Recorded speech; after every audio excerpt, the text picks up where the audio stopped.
주님 감사합니다.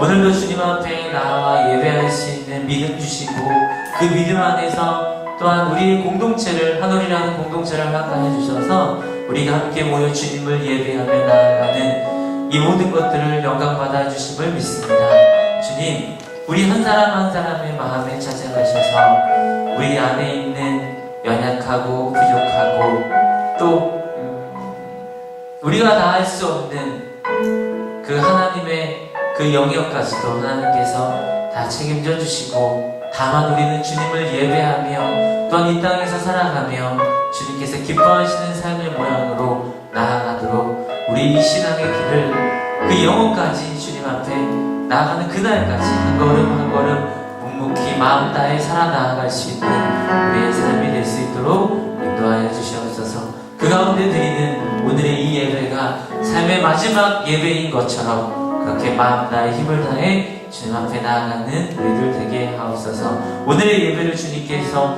온전히 받아주실 줄로 믿으며 감사하며 예수님의 이름으로 기도하였습니다. 아멘. 할렐루야. 우리 함께 나아가는 우리의 여정을 감사함으로 기쁨으로 나아가십시다. 손잡고 함께 가세. 우리 걸어가는 이 길이 우리 걸어가는 이 길이 결코 처음 만든 길은 아니야. 수천 년 동안 온갖 곳곳에서 주가를 정했으니 우리 걸어가는 이 길이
사셨죠?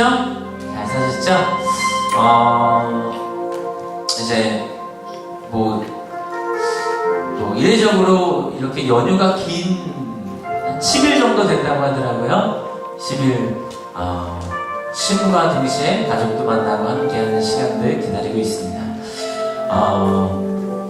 제가 얼마 전에 굉장히 인상적인 한 분을 뵀는데요.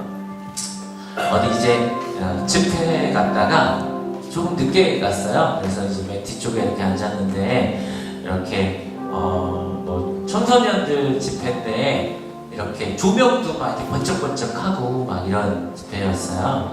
그런데 맨 뒤에 막 이렇게 찬양을 이렇게 빠른 찬양을 이렇게 막 돼 있는데 그 뒤에서 이제 조명을 조절하시는 분이 계시더라고요. 근데 이제 조명을 이렇게 하시는데 막 번쩍번쩍하고 뭐 들어왔다 나왔다 막 해야 되니까 이렇게 누르고 뭐 이렇게 누르면 돼요. 뭐 이렇게 누르면 제가 볼 때는 그렇게 해도 충분히 될 것 같은데 그분이 뭐 예를 들면 뭐 천국은 마치 이렇게 하면은 뭐 이렇게 눌렀다가 번쩍번쩍 하면 되잖아요. 근데 그 조명을 하시면서 그 찬양을 이렇게 똑같이 따라하면서 막 마치 워십하듯이 조명을 막 이렇게 누르시는 거예요. 그래서 그게 정말 너무 인상적이었어요. 그래서 와, 근데 되게 좋아 보이기도 했고요.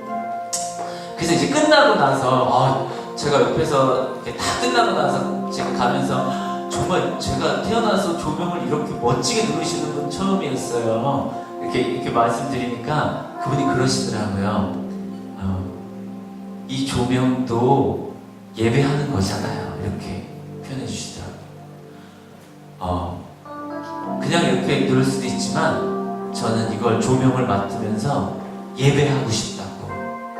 그래서 그 찬양과 동시에 저는 이렇게 막 하시는 걸 보면서 이분의 이 열심 안에 하나님께서는 기쁨 주시고 이 조명 하나하나 이 예배 모든 것까지도 기쁨으로 하시는 저 손길이 있어서 이 예배가 더 풍족하고 그 저분의 삶 자체는 조명을 맞추는 일이지만 근데 그분의 삶 자체 내에 예배하는 모습 속에 되게 도전받았습니다. 네.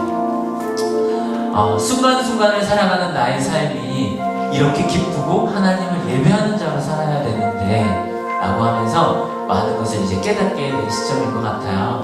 우리가 비로소 하나님을 예배하고 하나님께서 기뻐하시는 삶은 우리가 이 예배를 기쁨으로 드리고 또 깨달음으로 드리고 세상에 나아갔을 때 그때 비로소 내 안에 하나님의 사랑이 내 안에 그 기쁨이 자리하는 것을 누군가와 함께 느낄 수 있는 것, 그것이 복음을 전하는 일이 아닐까요? 언제 어디서나 주님을 예배하는 자로서는 우리 하늘교회 가족들이 되었으면 좋겠습니다. 할렐루야! 그런 마음으로 우리 나는 예배자입니다. 함께 찬양하기 원합니다. 나는 하나님을 예배하는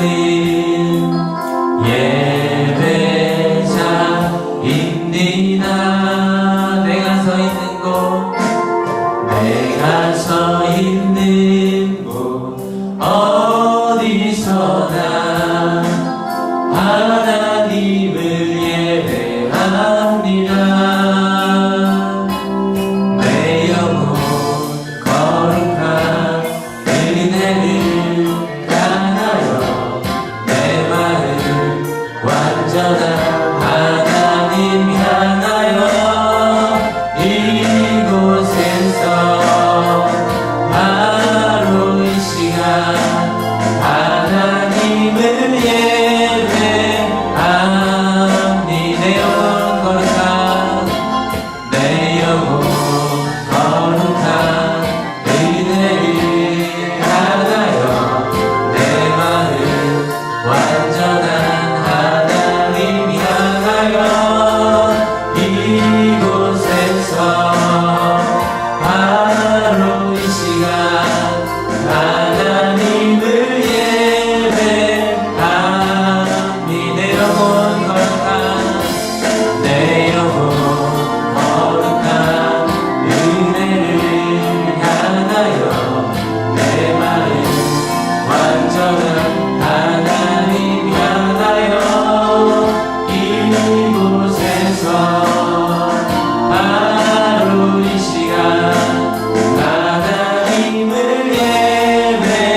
그렇게 기도해 주시고 또한 지난날 조금은 어려웠던 힘겨웠던 시간들을 돌아보시며 그 시간까지도 주님께 내려놓으며 기도하며 나아가십시다. 또한 감사했던 일들 지난날 주님께 너무나 감사합니다. 고맙습니다. 주님께 그 마음들 다 고백하며 기도하는 시간 같습니다. 다 같이 기도하겠습니다. 살아계신 주님, 오늘도 주님을 예배하며 나아가는 오늘의 이 예배를 주님께서 기쁨으로 받아주시고 우리의 삶이 소망 넘치는 삶으로 주님 앞에 세워질 수 있도록 인도하여 주시옵소서. 연인한 시대에 있는 세상에서 우리가 주님을 예배하며 나아가는 이 모든 시간에 하나님 큰 영광 받으시고 소망의 하나님으로 사랑이 넘치도록 주님 앞에 세워질 수 있도록 하나님이 모든 것을 함께 하시고 이끌어 주시옵소서. 우리 이 시간 우리를 대표하여서 조소현 성도님 대표하기도 하겠습니다. 사랑이 많으신 하나님 감사합니다. 지난 한 주 기쁘게 살아가며 오늘 주일 지키게 해주시고 하나님 안에서 안전하게 살아갈 수 있음에 감사합니다. 하나님, 지난 한 주 동안 온전히 하나님만 보고 살아가지 못함에 회개합니다. 이번 한 주 동안 더 많이 하나님을 기억하며 살아가는 한 주 되게 해주세요. 지난 한 주 세상을 살아가면서 힘들었거나 기쁜 마음 이번 예배 때 하나님께 드릴 수 있도록 해주시고 이동재 목사님과 함께 하셔서 목사님께서 하나님 말씀을 잘 전할 수 있게 해주세요. 하나님, 하늘교회와 함께 하셔서 하나님 안에서 하나님 사랑을 깨달을 수 있는 사람 되게 해주세요. 그리고 하나님 안에서 살아가며 하나님 사랑을 전할 수 있는 자들 되게 해주시고 하나님이 계획하신 길을 하나님과 함께 동행할 수 있는 하늘교회 되게 해주세요. 이번 한 주 긴 연휴가 시작됩니다. 긴 연휴 동안 가족들 곁으로 오고 가는 발걸음 지켜주세요. 그리고 연휴 때 가족들의 품으로 가지 못하는 분들도 있습니다. 하나님께서 그분들과 함께 해주세요. 하나님, 몸이 아프거나 마음이 아픈 이들도 있습니다. 하나님께서 어려움 만지어서 사랑으로 치료해주세요. 오늘도 함께 하실 주님을 기대합니다. 감사드리며 예수님 이름으로 기도합니다.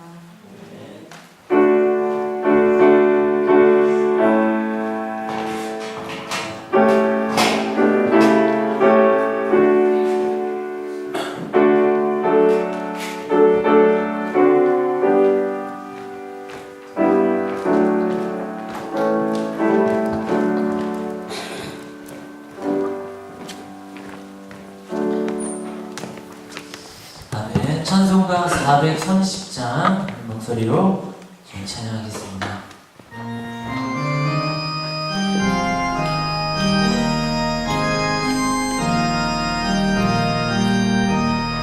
주와 같이 길 가는 것 즐거움이 아닌가. 우리 주님 걸어가신 발자취를 밟겠네.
시작인데도요, 이렇게 자리해 주실 우리 하늘 가족 있습니다. 또한 멀리 지금 열심히 떠나고 있는 우리 하늘 가족도 있을 텐데요. 우리 이것들도 생각하시면서 같이 서로 보시면서 인사 나누시죠. 오른쪽 보시면서 잘 사셨죠? 이렇게 인사 나누시고, 또 왼쪽 보시면서 행복합니다. 내년 잘 보내십시오. 라고 이렇게 미소 지어주시고 함께 해주십시오. 우리 하늘 소식 전합니다. 우리 하늘에서 또 귀한 일들, 나의 기쁨에 될 일들 준비하고 있습니다. 2017년 후반기 1일 부흥회로 11월 5일날 종교개혁 50주년 또 한국교회사 이덕주 교수님 을 모셔서 귀한 시간, 은혜의 시간 나눕니다. 11월 5일입니다. 함께 기도하시며 귀한 날을 함께 준비해 주셨으면 좋겠습니다. 또한 추수감사 예배가 예정되어 있는데요. 추수감사 예배는 또 우리 하늘교회만의 어떤 예배죠? 누구와 함께하는 예배? 네, 맞습니다. 사랑하는 사람과 함께하는 예배, 추수감사 예배인데 11월 19일입니다. 아직 조금 남은 것 같지만 그때 미리 광고 드리는 이유는 그때까지 나에게 가장 소중한, 가장 사랑하는 사람 이렇게 함께하는 날로, 그래서 기도하시며 계속해서 우리 함께하자라고 이렇게 마음 품어주시고 그때 함께 초청할 수 있도록 그렇게 그런 취지에서 함께 나눕니다. 마음 다해서 준비해 주시길 바랍니다. 또 연휴 중 예배 안내입니다. 주일 오후 예배 10월 15일 오후 예배 1시 30분, 또 새벽 예배는 10월 10일부터 진행되고요. 수요 예배도 10월 12일 저녁 6시에 진행됩니다. 10월의 심야 기도회는 10월 20일 저녁 9시에 예정되어 있습니다. 참고해 주시길 바랍니다. 다음 주 예배 안내 오전 예배 기도회 김조은 집사님입니다. 또 마음 나눔 안내 해외활동, 해외 선교 급식 지원, 또 좋은 일일까지 여러분 마음을 진로 또 기도로 많은 후원 부탁드리겠습니다. 오늘 처음 나오신 분 계신가요? 네, 이렇게 없으신 것 같은데요. 네, 하지만 또 우리의 삶의 모든 길이요 진리요 생명이신 우리 하나님을 찬양하는 우리 주님께 또 감사의 영광의 박수 드리겠습니다. 그날 주님 언젠가 만나는 그날을 소망하며 묵묵히 예배하며 우리 열심으로 살아갑시다. 오늘 주일 7 말씀 갈라디아서 6장 15절 말씀입니다. 같이 함께 한 목소리로 봉독하겠습니다. 시작. 할례를 받거나 안 받는 것이 중요한 것이 아니라 새롭게 창조되는 것이 중요합니다. 아멘. 이 시간에는 보니까 성가대가 없죠. 그렇죠? 오늘은 특별히 청년부가 나와서 특별 찬양 하나님께 드리겠습니다. 감사 찬양 오늘 이곳에 계신 성령님 하늘 청년부 앞으로 모시겠습니다.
우리 청년들이 다시 한번 박수 부탁드립니다. 네, 감사합니다. 이 시간에 우리 담임 목사님 와주셔서 상처, 자국이라는 제목으로 말씀해 주실 때 오늘도 연휴 시작되는 날 더 큰 은혜 받으시길 바라겠습니다.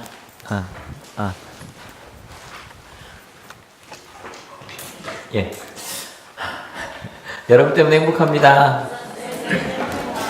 네, 오늘이 갈라디아서 마지막 날입니다. 별로 안 아쉬우시죠? 저희가 6월 첫째 주부터 시작했어요. 지금 4개월 동안 6, 7, 8, 9, 4개월 하고 오늘이 이제 18번째 시간이더라고요. 따져보니까. 그래서 개인적으로 갈라디아서를 이렇게 준비하면서 제가 너무 좋았어요. 제가. 왜냐하면 특별히 바울 서신은 새벽에는 제가 설교를 많이 했었는데 이렇게 주일날 해본 게 처음에 로마서 좀 했었고 이렇게 짧게 해본 적이 있는데 이렇게 길게 가본 건 처음이었거든요. 그래서 바울이 이런 걸 꿈꿨구나. 왜냐하면 솔직히 바울이 없으면 현재 기독교가 없다는 얘기도 해요. 왜냐하면 바울이 없었다면 예수님의 말씀을 유대인이 아닌 사람들이 어떻게 받아들이고 가야 되는지를 아마 그냥 바울이 없어서도 하나님이 역사하셨겠지만 근데 지금 역사를 보면 바울이 없었다면 그냥 기독교는 유대교의 한 분파로 끝났을 확률이 되게 커요. 그래서 바울이 이렇게 큰 꿈을 꿨구나. 예수님께서 바울을 통해 이러한 교회를 꿈꾸셨구나라는 걸 조금 생각해 볼 수 있었고 그래서 우리 한국교회가 지금 어느 곳으로 가야 되지 뭐 크게 한국교회만이 아니라 우리 한월교회가 어느 곳으로 가야 되지를 좀 생각해보고 좀 깊이 있게 저 스스로는 그럴 수 있는 시간이었어요. 아마 그리고 마지막 8번 했던 성령의 열매는 좀 기억이 좀 나시죠? 그래서 이런 열매를 맺는 삶이구나. 그리고 그 열매가 하나님께서 우리에게 약속하신 거고 뭐 5장에 나오는 것처럼 그 어떤 것도 그걸 막을 수가 없으니까 열매가 열릴 수밖에 없겠구나.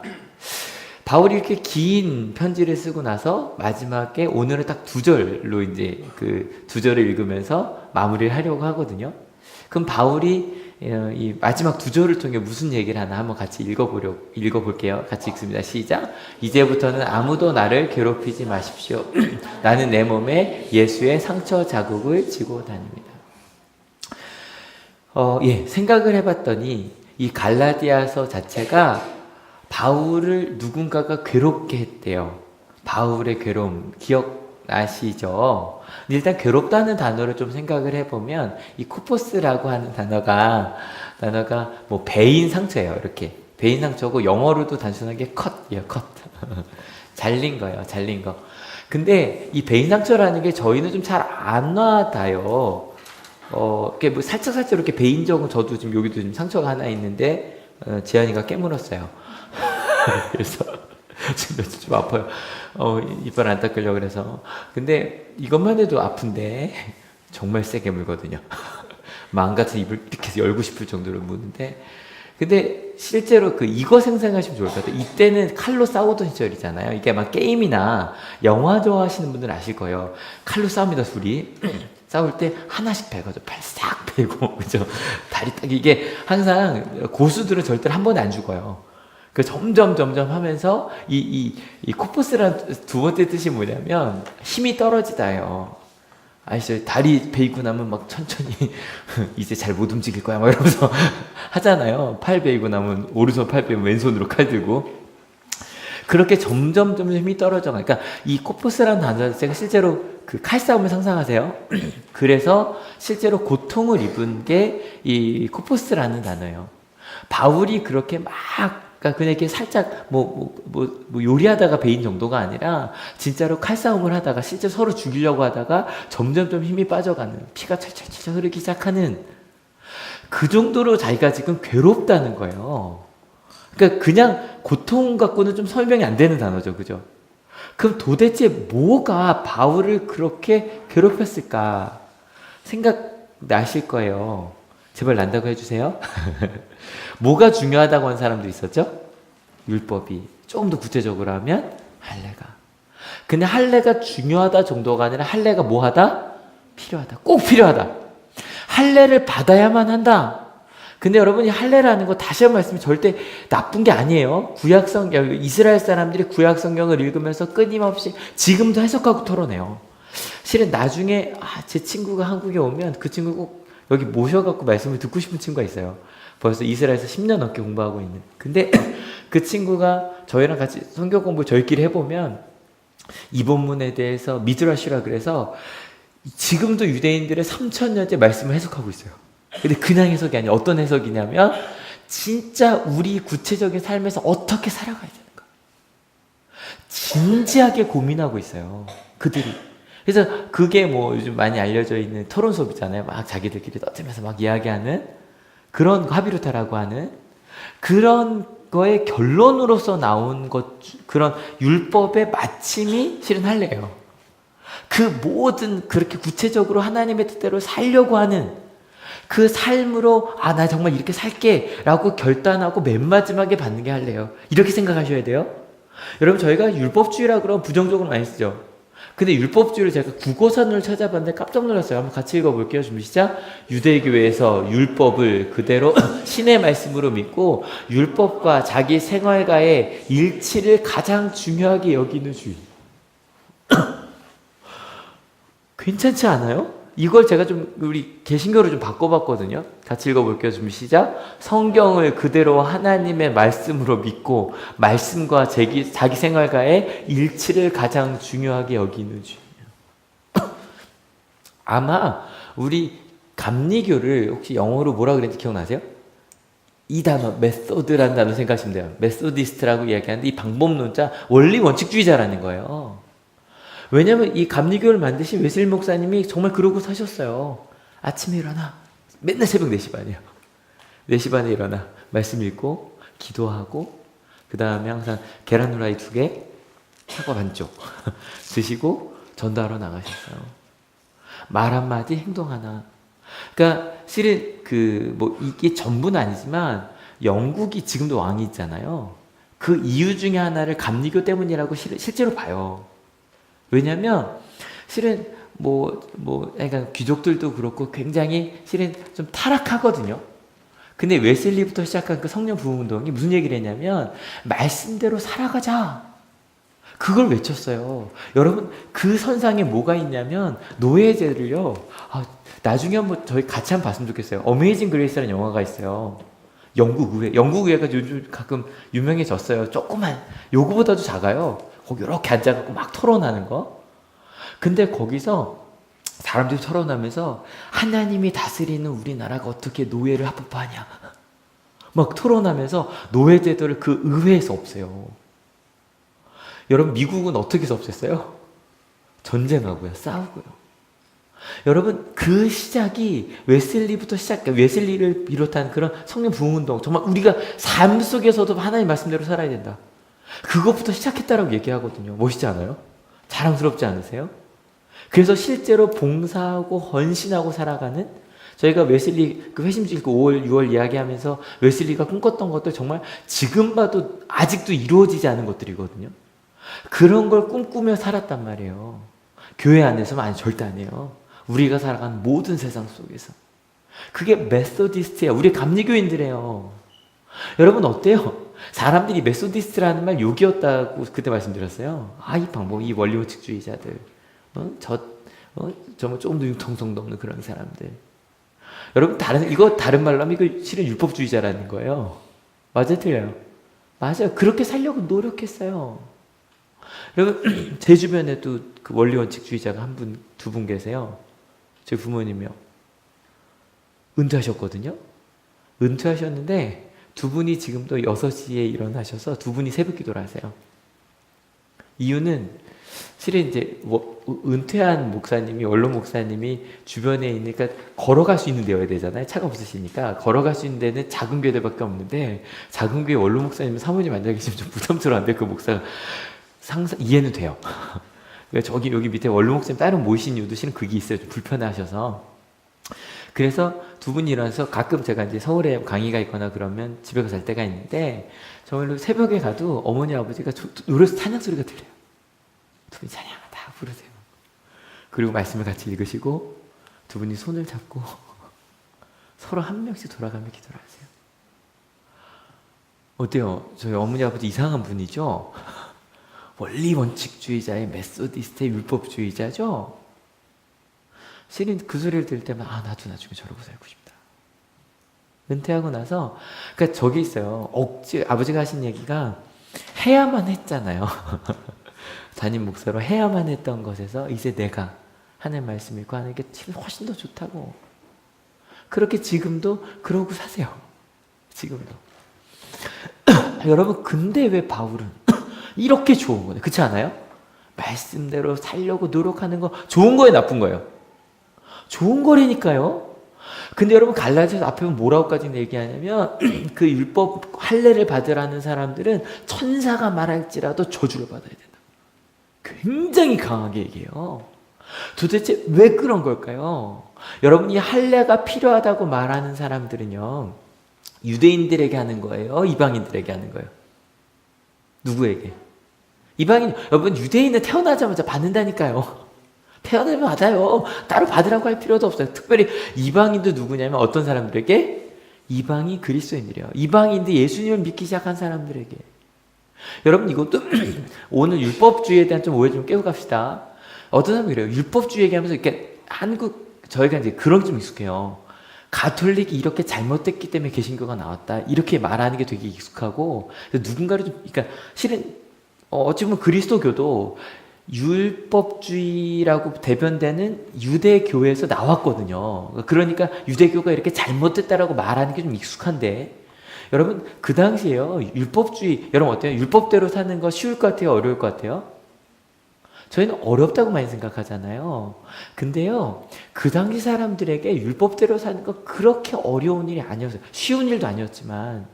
왜냐면 바울이 이렇게 자기가 정말 율법주의대로 살던 그 바리새파 때를 얘기하면서, 여러분 바리새인들은요, 그 당시를 생각해보면 당시 유대인들에게 그렇게 율법대로 살아간다는 건 되게 칭찬받고요, 인정받는 일이었다니까요. 이해가 되세요? 그리고 그 당시에 뭐 율법대로 살려고 뭐 하지 않으려고 노력할 필요도 없는 게 주변이 다 그러고 사니까. 여러분 이제는 그 책이 이제 안 나오더라고요. 근데 어릴 때 여기 30, 40대 분들을 분노시켰던 바로 그 책, 공부가 세상에 제일 쉬웠어요. 근데 여러분 이게요, 진짜로 공부하는 사람들에겐 정말 그렇다니까요. 그냥 이것저것 하지 않냐고 공부는 책만 보면 되잖아요. 그리고 하다 보면 재밌거든요. 그래서 정말 내가 이렇게 성장하기 가장 쉬운 게 그냥 그것만 하면 되니까, 그냥 하면 되는 거니까. 그리고 여러분 생각해봐요. 학생 열심히 공부해요. 뭐 받아요? 칭찬받아요. 그리고 말씀대로 살아가면 존경받고 인정받아요. 그렇게 어려운 게 아니었어요. 모든 사람들이 그렇게 가면. 여러분 새벽기도 어렵다고 생각하시죠? 근데요, 저희 어머니 아버지 지금도 하시잖아요. 안 해도 되는데. 어떤 목사님들은 세상에 목사가 새벽 기도랑 설교만 없으면 할만하다고 근데 그런 분들 계신데, 저도 일주일에 4번밖에 안 하잖아요. 저는 화수목만 한단 말이에요. 화수목금 4번 하는데, 근데 저는 4번 별로 안 어려워요. 그리고 실은 월요일에도 애기 이제 저기 지한이랑 제가 눈 뜬 날이 없잖아요. 근데 그래도 애기랑 자도 5시 반 전에 눈이 떠져요. 그래서 아기 데리고 같이 기도하고 이제 그러고 나오는데, 하다 보면 진짜로 거의 매주, 매일매일까지는 아닌데 매주 한두 번 이상 말씀 읽고 기도하면서 너무 큰 은혜를 받아요. 그리고 깨달음이 있어요. 이렇게 살아가는 거구나. 와, 이사야 말씀이 이렇게 좋구나. 이게 아마 그 큐티 하시는 분들 좀 부담스러우실 거예요. 아마 이번 달도 또 아직도 이사야가 진행이 돼요.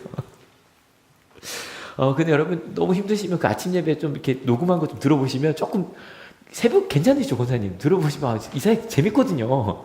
재밌거든요. 그게 힘이 된다니까요.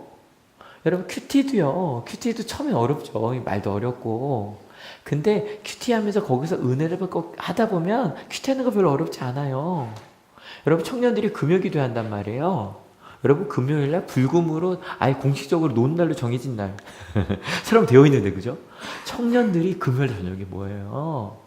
근데 모이다 보면 이게 더 좋다는 걸 알면 할만하다니까요. 청년들 좀 더 도전해 봅시다. 실은 솔직히 수요일날 저희 남성교 말씀기도회 저녁 때 할 때도요, 저도 개인적으로 고민될 때가 있어요. 수요일날 정말 예배가 많은 날이거든요, 저는. 새벽 기도, 아침 예배, 교직원 예배부터 시작해 수요 예배 드리고 이제 하잖아요. 근데 이번 주에도 이제 문자를 날리는 거죠. 권사님 출장 가셨고, 장로님 혹시 저기 오실 수 있어요? 갈게요. 아, 모여야 되는구나. 이제 모이고 나면 그거 아시죠? 끝나고 나면 모이길 잘했다. 그죠? 끝나거나 모이길 잘했다. 그게 실은 가긴 힘들어요. 근데 이게 가는 게 더 좋다는 걸 알고 나면 그다음부터는 조금씩 그게 쉬워져요. 여러분 실은 주일 성수도 마찬가지라니까요. 주일 성수도요. 저 같은 사람은요. 한 번도 주일날 빠져본 걸 생각할 적이 없었다니까요. 솔직히 이번 추석 연휴도 아니에요. 아직. 그죠? 추석 언제예요? 수요일이에요. 수요일. 그러니까 좀 미리 모이기도 하고 이제 놀기도 하고 이제 조정을 하겠지만 저희 집은요. 만약에 오늘이 추석이었잖아요. 그러면 저희 집은 오늘 밤에 모여요. 그냥 그러던 집한테는 주일 성수가 그렇게 어렵지 않다니까요. 이해가 되시죠? 여러분, 그런데 문제는 그게 그렇게 어렵지 않은데 누구에게는? 유대인에게는. 근데 이방인은 그렇지 않더라니까요. 이게 이두에는 익숙하고 옳은 것이고 그래서 그대로 살아가는 게 되게 오히려 더 편하고 칭찬받는 일인데 이방인에게는 불편하고 아주 어색한 건데 이게 중요하다 정도가 아니라 필요하다까지 돼버리면 제가 한번 이렇게 얘기해 볼까요? 여러분 새벽기도 안 하시죠? 여러분 한올교회 셋 중에 하나 하자 그랬잖아요. 새벽기도, 큐티, 그리고 매일 말씀 읽는 거. 여러분 그거 안 하시면 여러분 그리스도인 아니에요 라고 제가 말했다고 한번 해볼게요. 여러분 그냥 해본 거예요? 진심으로 느껴지셨다면 제가 연기를 잘한 거예요? 여러분 마음속에 갑자기 확 불편해지시죠? 확 불편해. 그게 또 이거 한번 해볼까요? 여러분 주일 성수 하셔야만 해요. 여러분 그리스도인이 주일 성수도 안 하면 제가 어저께 막 영상을 보는데 지금 보니까 전도사들이 되게 당황했어요. 목사님들도. 왜냐면 이렇게 긴 연휴가 처음이거든요. 그죠? 처음이에요. 근데 실은 연휴라고 말하지만 솔직히 내일 못 노시는 분들이 되게 많아요. 되게 많아요. 진짜 많아요.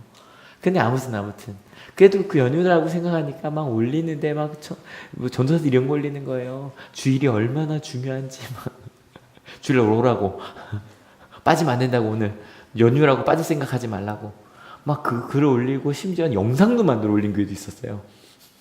주일 예배가 얼마나 중요한지. 근데 아까 말씀드렸잖아요. 저에게 주일 성수는 하나도 어렵지 않아요. 근데 만약에 지금 여기 자기 친구들 중에 오늘 벌써 친척네 간 친구 얘기를 안다. 출발한 사람들이 다 주변에 친구가 없죠. 있죠. 그러니까 실은요 오늘 벌써 어저께 간 집도 꽤 돼요. 그죠? 어저께 간 집도 꽤 되고 실제로 많단 말이에요. 근데 여러분 주일 성수 안 하면 그리스도인도 아닙니다. 이렇게 말한다면 여러분 술 한 번도 입에 대보신 적도 없으시죠? 성경에 술 취하지 말라고 돼 있어요. 절대 술 마시면 안 돼요.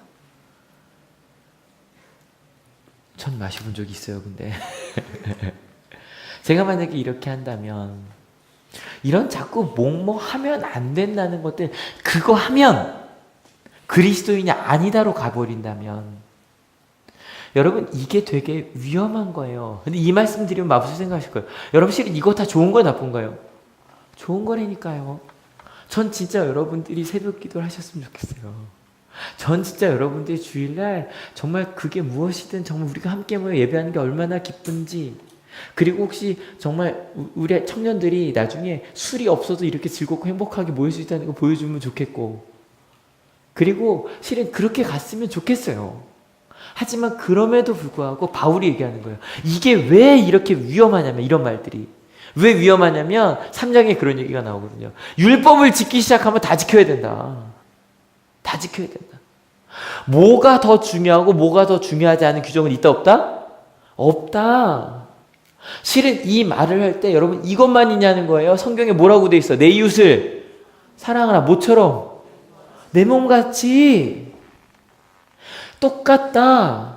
여러분 예수님 말씀 더 심하잖아요. 예수님 말씀 속에 어떤 거 있어요? 친구를 바보라고만 불러도 너는 지옥불에 들어가야 돼. 마음속에서 음욕 품었어?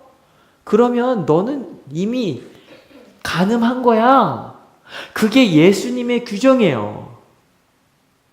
여러분 이게 예수님께서 그래서 그 율법주의자들한테 뭐라고 이야기하면 이렇게 말하거든요. 자기도 하나님의 나라에 들어가지 않으면서 다른 사람도 못 들어가게 막고 있는 사람들이라고.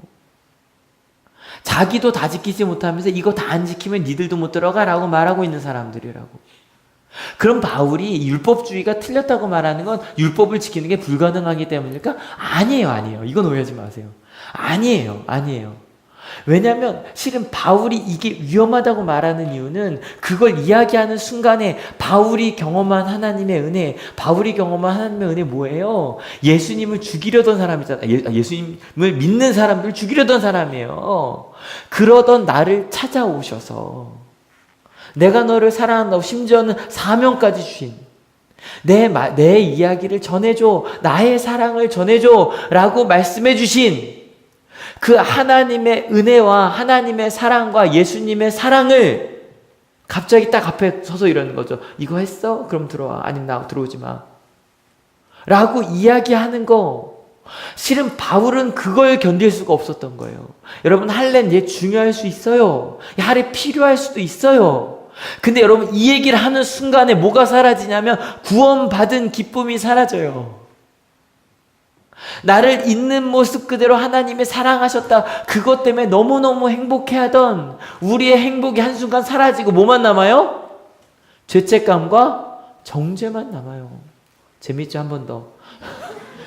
기쁨을 다 구겨서 버려버리고 죄책감과 정죄만 남아요. 그래, 나 그렇게 못 살았어. 큐티책을 바라보면 저 깔끔한 큐티책을 차라리 헌책으로 팔까? 이거부터 시작해서 마음속에 갖고 오면서 못 갖고 가시죠. 갖고 가봤자 안 할 텐데. 갖고 가세요. 단 한 번을 하시더라도. 그리고 나서 아니면 여러분 둘 중 하나요. 못하면 죄책감을 갖고요. 내가 그 율법대로 산다고 생각하는 순간 정죄가 마음속에 나오면 되니까요. 큐티도 안 해? 뭐도 안 해? 뭐 이러면서 여러분 이게 바울은 견딜 수가 없었던 거예요. 정말로 내 몸이 칼로 베이면서 정말 피가 철철철철 나는 것처럼 이게 너무너무 괴로웠던 거예요. 여러분 근데 이 말을 했더니 사람들이 뭐라 그래요? 바울 네가 하는 건 누굴 기쁘게 하려고 하는 거다? 사람을 기쁘게 하려는 거다. 왜 어떻게 들려요? 새벽기도 하지 말라고 들린다니까요. 주일 예배 안 나와도 된다고 들린다니까요. 술 마셔도 된다는 말로 술은 죄는 아니에요. 솔직하게 합시다. 근데 그게 아니라니까요. 근데 그렇게 들려서 그런 자유로움이라는 건 사람을 방종으로 이끄는 게 아니냐? 그 공격을 실제로 받았는데 여기에 바울의 반전이 있어요. 여러분 여기 하얀 부분 다시 한번 읽어볼게요. 준비 시작. 나는 내 몸에 예수의 상처 자국을 지고 다닙니다.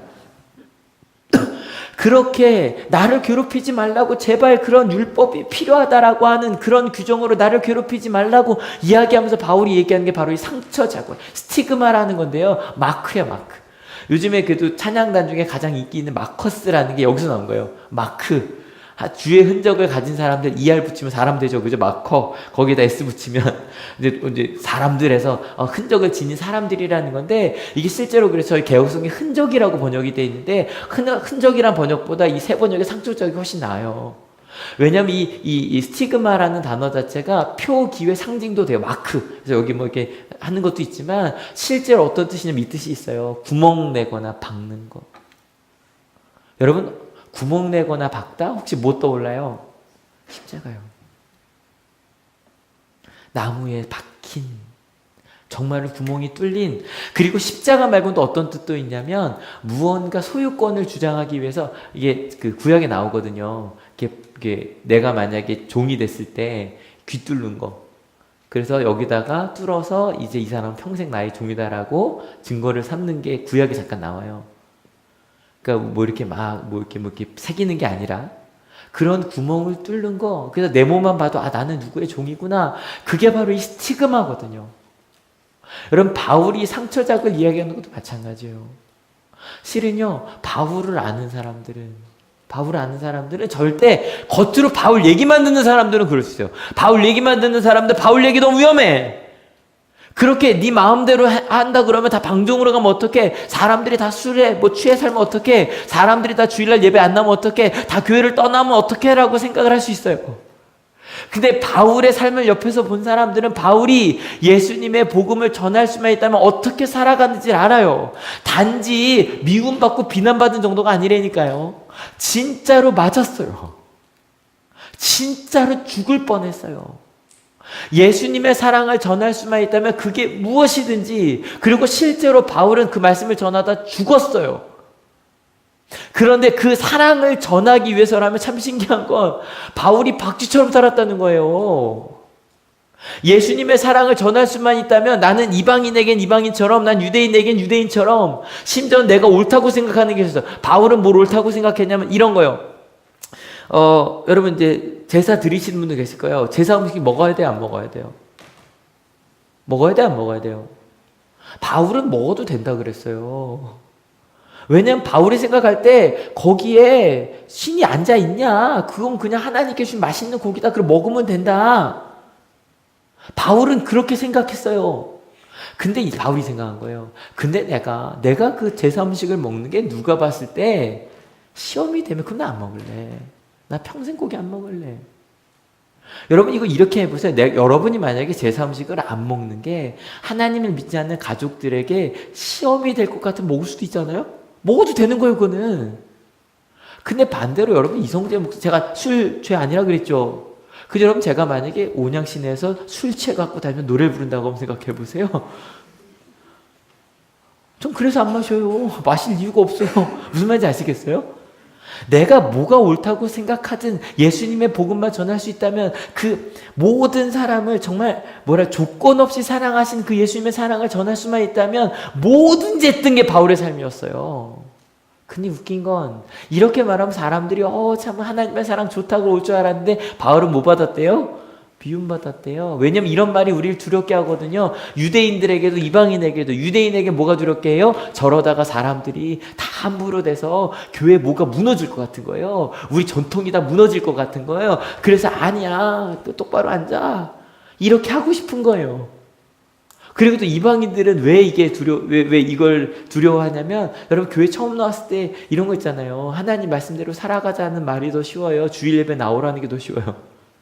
이게 더 쉽다니까요. 내가 교회 다닐 때 딱 뭔가 이렇게 어떤 교회 가면 저런 거 있어요. 제자 훈련도 한 12단계 있대요. 12단계. 신천지요. 그러면 한 단계씩 올라가면 내가 레벨업 하면서 게임 레벨업 하듯이 내가 되게 좋은 신앙인이 된 것처럼 착각하기 쉽다니까요. 근데 그게 위안이 돼요. 내가 새가족 교육 받았고, 그 다음에 내가 세례 받았고, 그러면 내가 그 안에, 그 멤버십 안에 들어간 것 같은. 왜냐면 지금 바울이 얘기하는 거는 끝이 안 보이는 것 같거든요. 저희 지금 8주 동안 성령 열매 얘기했잖아요. 여러분 어때요? 성령 열매 맺는 게 쉽죠? 저 지난주 거만 해볼까요? 절제 셀프 컨트롤이라고 그랬거든요. 절제는 뭐다? 하던 대로 하는 게 아니라 누구의 뜻을 묻는 거다? 하나님의 뜻을 묻는 거다. 그리고 뭐 하지 않는 거다? 쉽게 내 경험을 판단하지 않는 거다. 여러분 생각해봐요. 절제하는 거, 내가 하던 대로 하지 않고 하나님의 뜻을 끊임없이 묻는 거, 하던 대로 하지 않고 쉽게 판단하지 않는 것보다 주일 성수가 더 쉽다니까요. 그래서 그 성령의 열매를 맺으라 그럴 때 사람들이 그거 말고 좀 쉬운 걸 주세요라고 가는 거예요. 근데 여러분 성령의 열매 꼭 기억하세요. 열매는 맛있어요, 맛이 없어요? 맛있다니까요. 실은 요즘에 신학교 가는 친구들 제가 얘기하고 있다고 가끔 이제 말하는데, 실은 그 19밖에 안 되는 친구들도 다 똑같아요, 내용이. 제가 벌써 10몇 년째 신학교 가는 친구들 도와주는데 내용은 다 똑같아요. 19살밖에 안 돼도 실은 그들에게 고민과 방황하는 시간이 있어요. 저는 의미 없이 교회를 다녔습니다. 그러시작해요, 다들. 저희 교회 다니는 건 그저 엄마가 다니라고 했을 뿐, 전 교회 왜 다녀야 되는지 몰랐습니다. 그런데 어느 순간 하나님을 만났고 그 하나님이 저의 삶을 변화시켜 주셨습니다. 그때부터 예배의 의미가 달라졌습니다. 저는 그 하나님의 사랑을 전하는 신학생이 돼요. 목사가 되고 재교원합니다. 이게 10몇 년 동안 제가 봤던 똑같은 거예요. 진짜. 근데 여러분 신학생들만 그래요? 우리도 그렇지 않아요? 그죠? 하나님을 만나고 나서 내 삶이 변하니 모두 변해요? 예배도 변해요. 전 나중에 기대해요. 그 친구들이 나중에 목회자가 돼서 그 삶의 변화와 그리고 예배의 변화를 얘기해 줄 때 더 행복해지지 않을까요? 우리 한국교회가. 실은 지난 2주간 여러분 이럴 때 있어요. 한 주 딱 시작할 때 이번 한 주 버틸 수 있을까? 사실 지난 2주가 그랬어요. 지난 2주가 시작하자마자 살아내야 되는데 라는 생각으로 시작을 했어요. 근데 막 되게 바쁘게 살다 지지난주에 수요일날 제가 처음으로 생방송에 잠깐 나갔었거든요. 근데 그것도 실은 되게 힘든 일 중에 하나였거든요. 근데 그 뉴스를 보고 한 친구가 저한테 이런 긴 쪽지를 하나 보내줬어요. 같이 한번 읽어볼게요. 좀 시작. 학교 생활도 크게 재밌지 않았고 집안일 때문에 항상 무료하게 고민도 혼자 스스로 안고 있었을 때 목사님은 그때 저희에게 하나하나 더 소중한 존재라고 말해주실 때 너무 울컥해서 졸린 척 고개를 숙여버렸습니다. 그때 감사하단 말도 못해서 너무 아쉬웠는데 이렇게 용기 내어 말씀 잠깐 드립니다. 제 뉴스 녹화된 거 이제 보면서 잘 받고 감사하다는 거 왔는데 실은 이 얘기 듣는데 너무 너무 힘들었다 그랬잖아요. 정말 뭐 잠도 잘 수 있나 싶고 막 그렇게 살 때 이거를 이번 주 수요일쯤 봤던 것 같아요. 근데 갑자기 제가 말씀 기도할 때도 우리 남성교분들 여쭤봤거든요. 몸이 너무 안 좋아서 이게 스트레스 받고 이러니까 이게 몸으로 오잖아요. 몸이 너무 안 좋아서 막 그랬는데 이거 있는데 좀 나은 듯한 느낌? 나은 듯한 느낌? 그리고 실은 되게 미안했어요. 제가 요즘에 1학년 학생들한테 공부하라고 얘기 많이 하거든요. 공부하라고 열심히 하라고 막 이런 얘기 많이 하는데 마음속에서 다시 너희가 더 소중한 얘기를 더 많이 해야지 막 그런 마음들 참 감사했어요. 참 감사하다. 제가 진로도 가르치고 종교하고 뭐 하면서 아이들에게 너희가 소중하다고 말하길 참 잘했다. 그게 그 시간에 좋았던 아이들이 있었구나. 앞으로 더 그래야겠다. 실은 저에게서 이제 급식 지원 잠깐 희망원이라고 나오잖아요. 근데 한 달에 5만 원 아이들 급식 지원해 주는 거예요. 지금 저희가 12명 하고 있는데 올해 많이 줄었거든요. 근데 이제 그 급식 지원해 주시는 분들도 어느 순간인가 좀 고민이 되는 거죠. 뭐 3명씩 도와주시는 분들도 계신데 그분들이 고민하다가 이제 아이들이 벌써 중1 때부터 급식 후원 받던 애들이 졸업한 애들이 꽤 많이 있거든요. 근데 한 분이 있어요. 한 분이 자기한테 연락도 하지 마시고 뭐 애들 편지도 안 보내주셔도 되고 막 그러던 분이 계세요. 꽤 오랫동안 저희 제일 큰 후원을 해주신 분인데 갑자기 좀 필요한 게 있다고 얘기를 하셔서 그래서 제가 이렇게 모아두었던 아이들 편지를 막 보냈어요. 잘 됐다 이때다 그러고서 보내지 말라고 그러시니까 보낼 수가 없었거든요. 근데 편지에 이런 내용이 있었어요. 6년 후원 받은 아이예요. 앞으로 사회에 나가서 후원자님들처럼 어려운 환경의 아이들에게 꿈을 이루는 데 도움을 줄 수 있는 멋진 원으로 성장하겠습니다. 지금까지 후원해 주셔서 감사합니다. 그러고 그 아이가 실은 꽤 열심히 공부했어요. 그 편지 실은 다 보여드리고 싶을 정도로 저 실은 고3 때 정말 열심히 공부했어요. 이렇게 썼어요. 후원해 주셔서. 진짜 좋은 데 갔거든요. 그 아이가. 정말 어려운 아이였는데. 근데 그렇게 열매가 열리니까 그 열매를 누구도 먹어요. 후원 한 분도 먹는 거예요. 맞죠? 열매가 열리면 그 과정이 힘들지만 함께 너무너무 행복해지는 거예요. 지금 바울이 이야기하고자 하는 그 상처 자국은 그런 거예요. 아프고 힘들어요. 말씀대로 가는 거, 십자가의 삶을 살아가는 거 쉽지 않았어요. 근데 그렇게 살았더니 어때요? 기쁘고 행복해요. 그렇게 살았더니 누구의 역사가 느껴져요? 정말 예수님 내 삶에 살아 움직이시다는 게 느껴져요. 그렇게 했더니 그때부터는 상처 자국이 기대가 되는 거예요. 왜요? 그게 뭐로 열릴 거니까? 성령의 열매로 열릴 거니까. 바울이 그 16절 한 절 동안 그 얘기를 한 거예요. 우리 이 길 가자. 그리고 이제 마지막 절입니다. 시작. 형제 자매 여러분, 우리 주 예수 그리스도의 은혜가 여러분의 심령에 있기를 빕니다. 아멘. 딱 한 절, 너무너무 익숙한 단어지만 여러분 이게 대단한 고백이에요. 주 예수 그리스도, 주 큐리오스라는 단어인데요. 뭐냐면 최고 통치자란 뜻이에요. 그리스도 우리의 구원자란 뜻이잖아요. 가운데 있는 예수님이 나의 주님이시고 최고 통치자시고 나의 그리스도신데 나의 구원자신데 그분이 뭘 주신다? 은혜를 주신다. 근데 그 은혜가 어떤 은혜냐면 만족스러운 행위와 태도예요. 절대 여러분 이거 아니라니까. 말씀 끝나가면서 목사님 오늘 은혜 받았습니다. 그 정도의 은혜가 아니에요. 마음에 잠깐 감동이 있었습니다 정도가 아니라 실제로 행동과 태도가 바뀌는 거. 그래서 내 마음에 신성한 영향이 오는 것 정도가 아니라 내가 직접적으로 그게 바뀌어가는 거.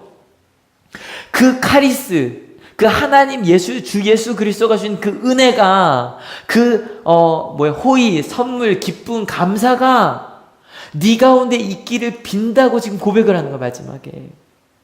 바울이 이야기할 수 있는 최고의 그 은혜가 뭐냐면 바로 이거거든요. 저는 생각해요. 우리 교회가 세상에서 제일 잘할 수 있는 게 뭘까요? 저는 이거라고 생각해요. 너는 어떤 조건도 없이 넌 사랑받는 사람이라고 해줄 수 있는 거는 우리보다 잘할 수 있는 데가 있다 없다? 없어요. 그 사랑과 그 은혜가 네 가운데 있었으면 좋겠어. 실은 조건 없는 은혜가 뭘까 좀 고민을 하다가 잠깐 영상을 그냥 설명 안 드리고 볼게요.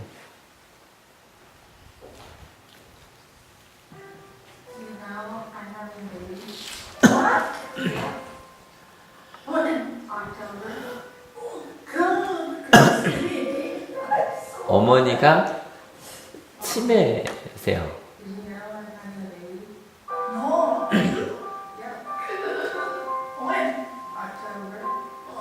근데 임신한 딸이 가서 갈 때마다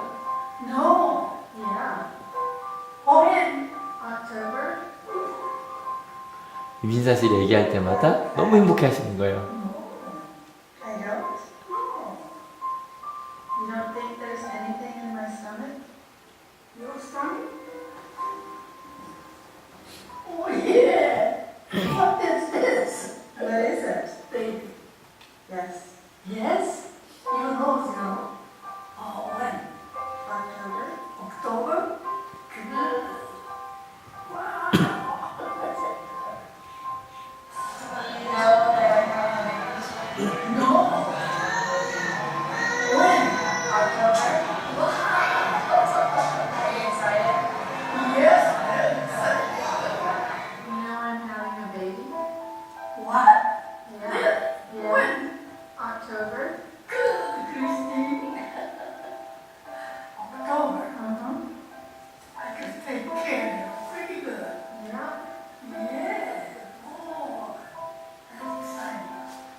실은 보면서 그런 걸 느껴요. 저는 성경을 읽을 때 그런 마음이 좀 들었거든요.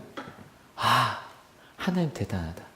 실은 좀 그렇다. 왜냐면 우리가 그렇게 하나님을 버리고 또 버려도 하나님 구약부터 신약까지 내용은 돌아만 와.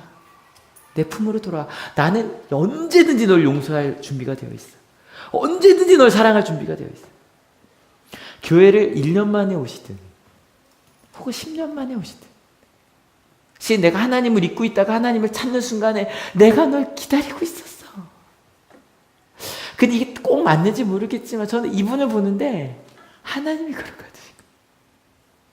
내가 하나님 앞에서 잘못했던 거 다 잃어버리시고 네가 내한테 왔어? 고마워. 사랑해. 고마워. 사랑해. 그 사랑을, 그 은혜를 알았으면 좋겠는 거예요. 바울은 갈라디아 사람들이. 같이 읽어볼게요. 준비 시작. 형제자매 여러분, 우리 주 예수 그리스도의 은혜가 여러분의 심령에 있기를 빕니다. 아멘. 하나님이 얼마나 너를 사랑하시는지, 하나님이 얼마나 너를 사랑하시는지, 우리를 사랑하시는지 제발 너의 마음 영혼 깊은 곳에서부터 만날 수 있었으면 좋겠어. 이게 갈라디아서의 마지막이에요. 여러분, 이렇게 갈라디아서를 마치려고 합니다. 바울이 괴로워했다 그랬죠? 뭐 때문에?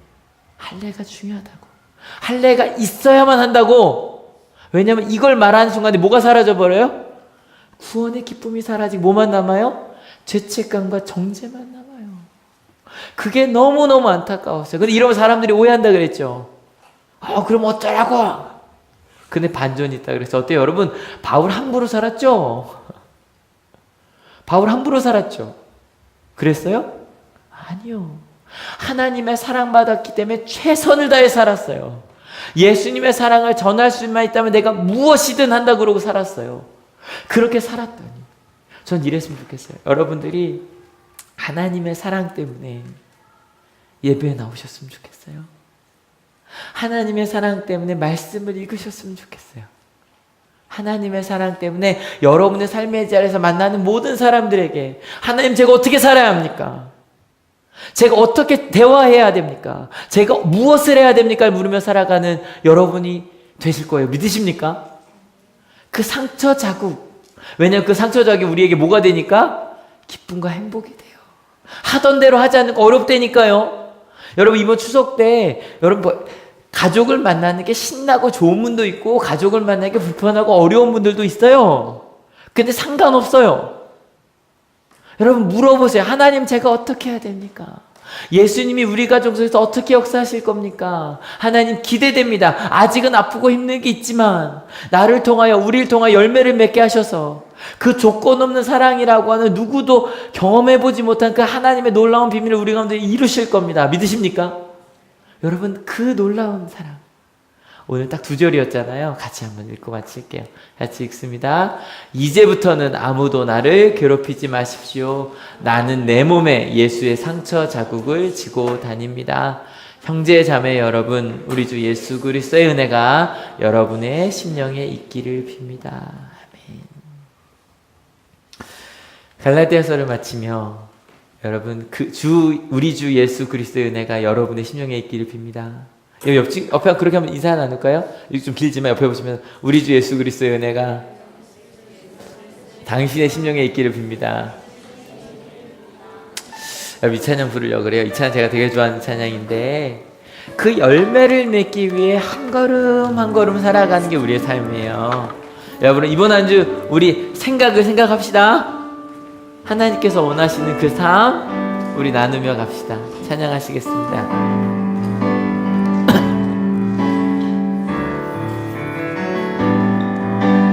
주와 같이 길 가는 것 즐거운 일 아닌가. 우리 주님 걸어가신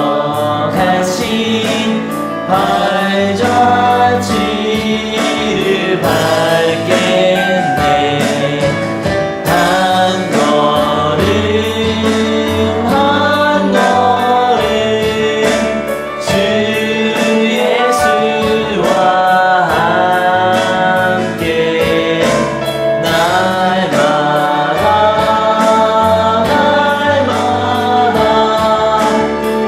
우리 것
같이 기도하기 원합니다. 기도하실 때 우리 또 성만찬 있는 날이거든요. 성만찬을 기대하며 우리 마음속에 하나님, 저 바울이 이야기했던 바울을 괴롭히는 사람 되지 않을게요. 조건 없이 나를 있는 모습 그대로 사랑해 주시는 그 예수님의 사랑, 그 사랑에 어떤 조건이 필요하다고. 실은 우리 마음 가운데 자꾸 둘 중에 하나로 가려고 그래요. 하나님, 죄책감. 하나님, 저 이렇게 못 살았는데, 저 주일 내내 하나님 믿고 살았는데 주일날도 못 나올 때가 있는데 하나님, 저 어떻게 하면 좋아요? 그 죄책감으로 빠지지 않을게요. 왜냐면 저희가 몇 주 만에 이 자리에 나왔든, 혹은 하나님 믿고 살다가 하나님이 기억나는 그 순간에 아까 그 어머니처럼 왔어 기쁘다 고맙다 함께 해줘서 기억해줘서 죄책감으로 가지 않을게요. 하나님, 그리고 남을 정죄하는 것으로도 가지 않을게요. 왜 이거 안 해? 왜 저거 안 해? 왜냐하면 나 같은 걸 사랑해 주셨으니까요. 나 같은 걸 사랑해 주셨으니까요. 하나님, 내가 이제 그 한 걸음 한 걸음 주님과 함께 그 조건 없는 사랑을 받은 사람으로 살기 원한다고. 그게 어떻게 살아가는 건지는 저희가 지난주 나눈 것처럼 하던 대로 하지 않냐고 하나님의 뜻을 물으며, 그렇게 쉽게 판단하지 아니하고 하나님의 사랑을 나누며 살겠다고. 특별히 이번 한 주 우리 추석 명절 있잖아요. 우리 가족들 만났을 때 우리 가족 가운데 그 하나님의 사랑을 나눌 수 있는 그런 사람 내가 되기 원한다고, 도와달라고, 함께 해달라고 함께 기도하기 원합니다. 같이 기도하시겠습니다. 하나님 아시죠? 하나님 감사합니다. 하나님 때문에 내가 사랑받고 있음을 알 수 있었습니다. 무언가 잘해야, 무언가 해야 하는 것이 아니라 내가 있는 모습 그대로 사랑받고 있음을 알 수 있었습니다. 실은 웨슬리 목사님도 그 사랑을 받았기 때문에 그렇게 마지막까지 하나님의 사랑을 나누며 갈 수 있었습니다. 이 자리에 나온 우리 하늘교회 가족들도 다른 것 아니라 하나님이 날 사랑하셨음을 알게 이 자리에 저희가 모일 수 있었습니다. 하나님 죄책감으로가 아니라, 하나님 정죄로서가 아니라 하나님 내리신 그 사랑을 아버지 상처 자국으로 지니고 살아가는, 그 사랑을 받았기에 그 사랑을 나누게 살아가는 우리 하늘교회 되게 하여 주시고, 아버지 우리 하늘 가족들 되게 하시고 이 명절이 될 수 있도록 주님 인도하여 주시옵소서. 하나님 감사합니다. 몰랐습니다. 그렇게 하나님이 날 사랑하시고 내가 그렇게 사랑받기 위해 태어난 존재인지 몰랐습니다. 근데 예수님을 만나고 알게 되었습니다. 근데 바울처럼, 바울 시대처럼 자꾸 우리 마음속에 죄책감이 들려고 합니다. 하나님 사랑하니까 이거 해야지 저거 해야지, 나 그것도 못했는데. 혹은 자꾸 정죄하는 마음이 듭니다. 하나님 사랑하는데 왜 저래? 근데 하나님, 나를 사랑하시는 주님을 바라보고 나면, 아, 그런 거구나. 사랑이 이런 거구나. 나 이제 어떡하지? 이렇게 큰 사랑 받는데 어떡하지? 실패하고 나서도 하나님 저 실패했는데 다시 할게요. 주님 제 옆에 계시죠? 아까 그 엄마의 얼굴처럼, 그래 다시 해, 괜찮아. 7번 70번씩 7번이라도 다시 시작해. 괜찮아. 주님, 이번 한 주도 주님의 사랑을 받은 자로 주님의 상처 자국, 예수님의 십자가의 그 상처 자국을 지니고 살아가려고 합니다. 특별히 많은 가족들을 만날 겁니다. 기쁘게 하시고 행복하게 하시고 사랑 나누게 하시고, 혹시 가정 가운데 아프고 상처가 있는 가족들이 있었다면 우리가 먼저, 예수의 상처 자국을 지닌 우리가 먼저 그들을 함께 품으며 이겨내는, 사랑으로 가득 채우는 우리 모두 하늘 가족들이 되게 하실 것을 믿습니다.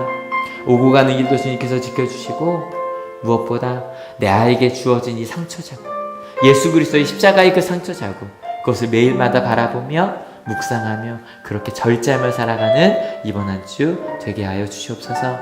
예수님께서 우리에게 약속하신 성만찬을 함께 진행하려고 합니다. 주님, 이 성찬을 통해 주신 하나님의 은혜, 그리고 우리가 한 가족 되었음을 잊지 않게 하시고, 그리고 그 상처 자국을 우리 몸에 다시 한번 새기는 시간 되게 하여 주시옵소서. 감사합니다. 예수 그리스도 이름으로 기도했습니다. 아멘.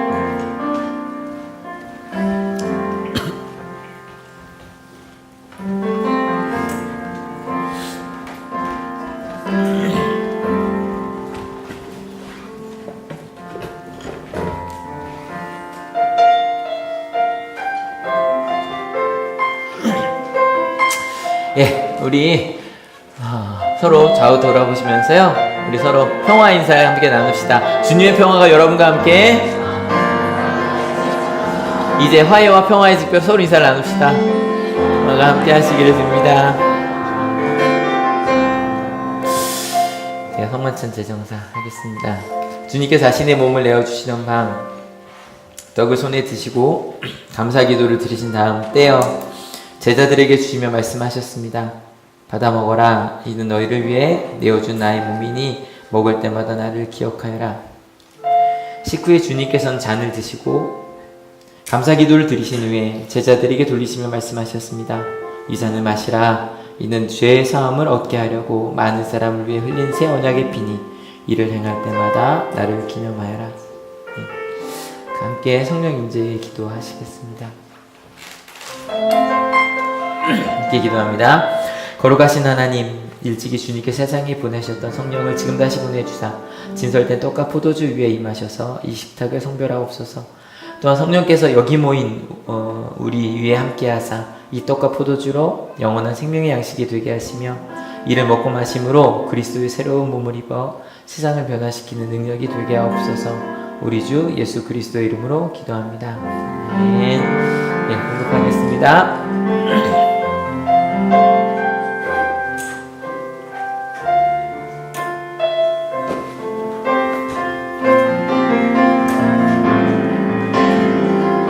이것은 그리스도의 몸입니다. 이것은 그리스도의 몸입니다. 이것은 그리스도의 몸입니다. 이것은 그리스도의 몸입니다. 이것은 그리스도의 몸입니다. 그리스도의 몸입니다.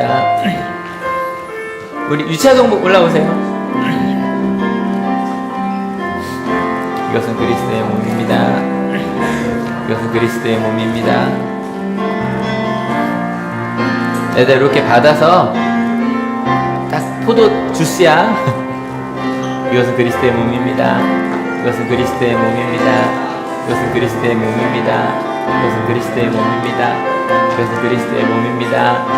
이것은 그리스도의 몸입니다. 이것은 그리스도의 몸입니다. 이것은 그리스도의 몸입니다. 이것은 그리스도의 몸입니다. 예, 다 함께 성만찬도 감사기도 같이 드립니다. 은혜와 사랑이 충만하신 하나님, 주님의 은혜로 우리를 구원하시고 생명의 양식을 주시니 감사합니다. 우리를 위하여 십자가의 사랑과 희생의 신비를 기억하면서 우리 자신을 온전한 헌신의 제물로 하나님께 드립니다.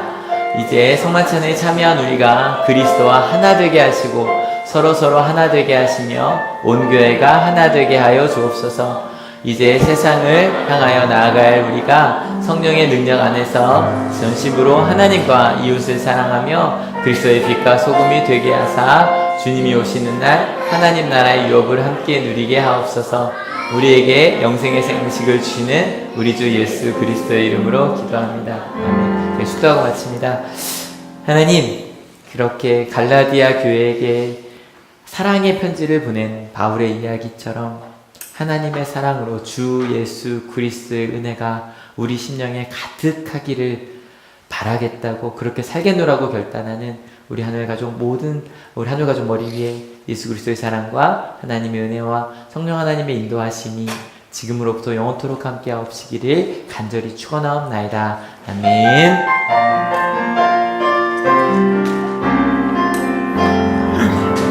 네, 같이 일어서셔서 우리 찬양합시다.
감사의 박수 같이 드립니다. 아멘. 네, 인사합시다. 자아 가서 그리스도의 복음을 전합시다.